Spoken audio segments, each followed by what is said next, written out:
হযরত আনাস রাদিয়াল্লাহু তাআলা আনহু হতে বর্ণিত, নবী করিম সাল্লাল্লাহু আলাইহি ওয়াসাল্লাম বলেছেন, হে আল্লাহ, তুমি আমাকে মিসকিন অবস্থায় জীবিত রাখো, মিসকিন অবস্থায় মৃত্যু দান করো এবং মিসকিনদের দলে হাসর করো।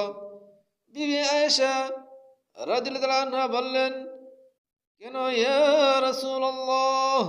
তিনি বললেন, যারা তারা ধনীদের 40 বছর পূর্বে জান্নাতে প্রবেশ করবে। হে আয়েশা, কোন মিসকিনকে তোমার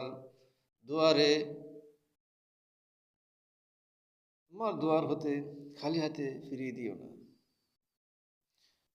হযরত আয়েশাকে বললেন যে তুমি তোমার দুয়ার থেকে কোনো মিসকিনকে খালি হাতে ফিরিয়ে দিও না, খেজুরের একটি টুকরা হলেও প্রদান করো। হে আয়েশা, মিসকিনদেরকে ভালোবাসিও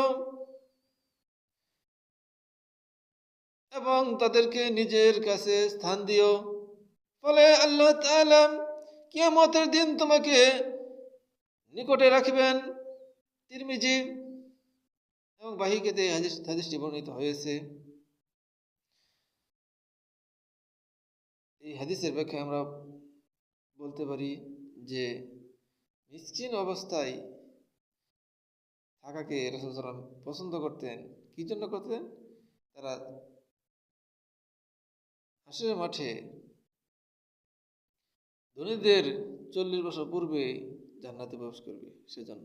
আবার বলছেন কি, যে কোনো মিসকিনকে তোমার দুয়ার থেকে খালি ফিরিয়ে দিও না, মানে তাকে কিছু দেওয়ার জন্য, সহযোগিতা করার জন্য বলে আছে। মিসকিন মানে কি? যার কোনো সম্পত্তি নাই তাকে মিসকিন বলা হয়। গরিব মানে যার কিছু সম্পদ আছে কিন্তু তা চলে না, তাই গরিব বলা হয়। যে কিছু আছে কিছু নাই। আর মিসকিন বলতে যার কিছুই নাই।